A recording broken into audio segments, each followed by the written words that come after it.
The sights on it are just factory, which is pretty lame. The magazine release button here is a lot chunkier than on my last Glock, and I really like that. The slide release is ambidextrous on both sides. The safety is ambidextrous on both sides. The Nintendo Zapper Ruger LCP, my Wolverine LCP2. This is a variant of the gun that John Wick used in John Wick 1. He used a P30L, so it's a little bit longer. But you can see the 38 Special along the top, and it looks like it did almost as much damage as the 38 Special, even though the bullet's only about half the size. Shoot her! Yes! For science.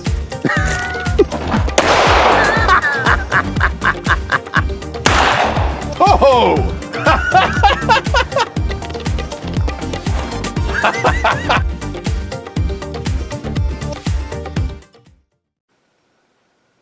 Hey guys, welcome back to my YouTube channel. Today we're going to be installing the Crimson Trace laser grip on my Beretta 92FS. This is the 402 model, which is the latest model. I got lucky and got this off of eBay by a guy who had it listed incorrectly. Generally, this thing is going to cost you about 320 bucks, and I paid less than half that. But if you can find it, I believe it's on Amazon right now for about 240 bucks. So that's not a bad deal. But this one supposedly is brand new. So let's just take a peek at it and see how it goes. I already put the batteries in, just so I wouldn't have to be dinking around with that during this video. But the batteries were fresh, and it came with the little swabs to keep the laser clean and all that jazz. It also, if you look closely here, has a little Allen wrench that comes with it that you can use to adjust the laser sight. There's also another one that's actually inside the grip itself. And we got all the paperwork here. The rumor is that if you register this thing with Crimson Trace, they'll give you free batteries for life. So I will be looking into that for sure. So, just some paperwork, owner's manual, and more paperwork. So, it looks new to me. Here's the grip itself, with the little button that goes around the front of the grip that triggers the laser. Here's the laser. And then here's the inside of it with the batteries already installed, as I mentioned before, and the spare Allen wrench that's actually built into the grip, which is kind of cool. So, let's go ahead and get this baby put on. First thing we're going to need to do is remove the existing grips. Incidentally, no magazine, gun's empty.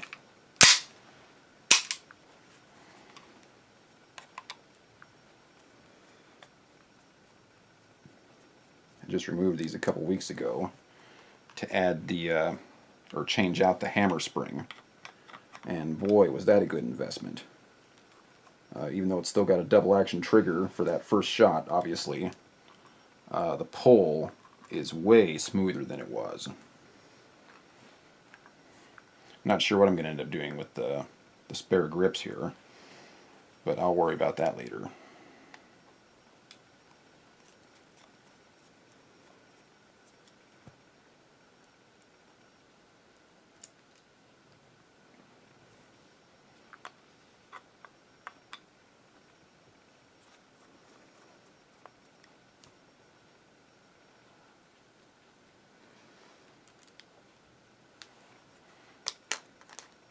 Okay, the grips are off, and this one simply slides on to where the old grips used to be.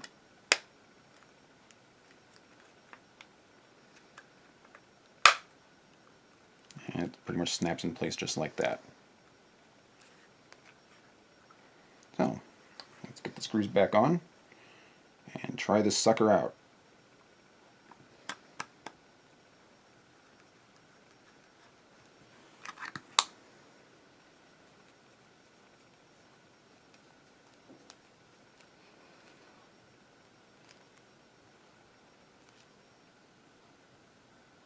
Now, for those of you that don't know anything about the Crimson Trace lasers, it comes from the factory zeroed in at 50 feet. So if you like to shoot either closer or further away, you may need to adjust the laser a little bit. And that's covered in the owner's manual, but I'll go over it here real quick just for the heck of it, as soon as I get this last screw on here. Now the laser is on this side of the gun right here, and as you can see, it has a very small hole right here and another one up top. Thank you. Right there, and another one right there. All you have to do is take those little Allen wrenches that I was showing you earlier, the one that's in the grip here, and turn those just a little bit, either clockwise or counterclockwise. This one will adjust the laser in this direction, and this one adjusts the laser in this direction. And then you can re-zero the laser for wherever you like. My primary reason for getting the laser was actually for trigger training and dry fire purposes. I don't know actually how much I'm going to be using the laser at the firing range. I may not even use it at all. But I am planning on making this my new duty gun for work. And I work at night. And a laser to a bad guy is very, very intimidating when you put that red dot on him. And that may keep me from having to pull the trigger. Now, those are just a couple of the reasons that I bought this thing. Trigger control, safety issues, and bad guy intimidation. So we'll see how that ends up working out for me. At this point in time, I'm still struggling with the double action trigger pull in that first shot. So I'm going to keep practicing with this thing at the range until I get good with that trigger pull before I switch this to my new duty gun, because I want to make sure that I'm good at shooting it before I trust my life with it. So there's our grips. Now one thing I noticed right away, this with the grips replaced, the handle is just a little bit fatter. It's barely noticeable, but I have very small hands, so I'm noticing that when I grip the gun, the handle itself is a little bit fatter than it was before. Now we're going to go ahead and do a quick test with the laser, just so you guys can see it. But the button for the laser is right here in front, as you can see. So when you grip it, it automatically squeezes that laser, which is kind of cool, because then you don't have to worry about switches or anything like that. Now it does have a switch as well. Right here it's got an on-off switch if for some reason you want to shut the laser off. But the laser is automatically going to be off anytime you don't have the gun in your hand. So that's probably not a big deal, but it's there if you need it. They're also really nice rubber grips, so it actually feels like I get a better grip on the gun than I could before, even though the grip itself is a little bit fatter. So also something to keep in mind. So what I'm going to do is I'm going to put the laser on the wall here, just so you guys can see what the laser looks like. So at this point in time, I'm about, I don't know, 3 or 4 yards from the wall, and it's pretty well lit in here. And there's our laser. Now for you guys that practice trigger control, go ahead and come back to the gun real quick.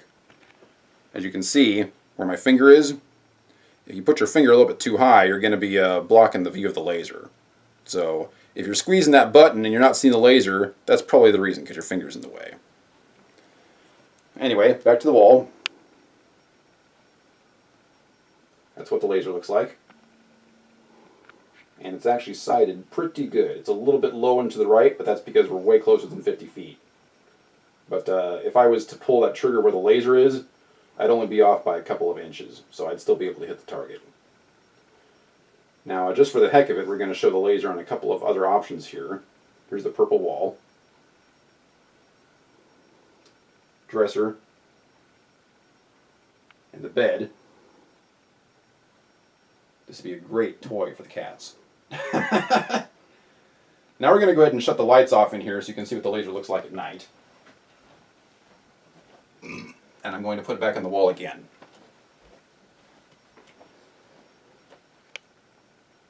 And there it is. Nice and bright. Now, when I'm working at night, a bad guy is going to see that. And that's what I want. And of course, I want the trigger control practice as well. But those are my primary reasons for buying this thing.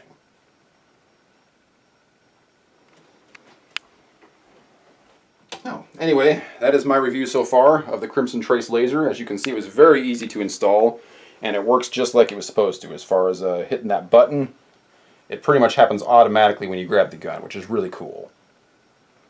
So, anyway, pretty good buy. I almost feel like I ripped that guy off because he mislisted the product. But loss for him, win for me. So, anyway, thanks for watching, guys, and I will see you next time.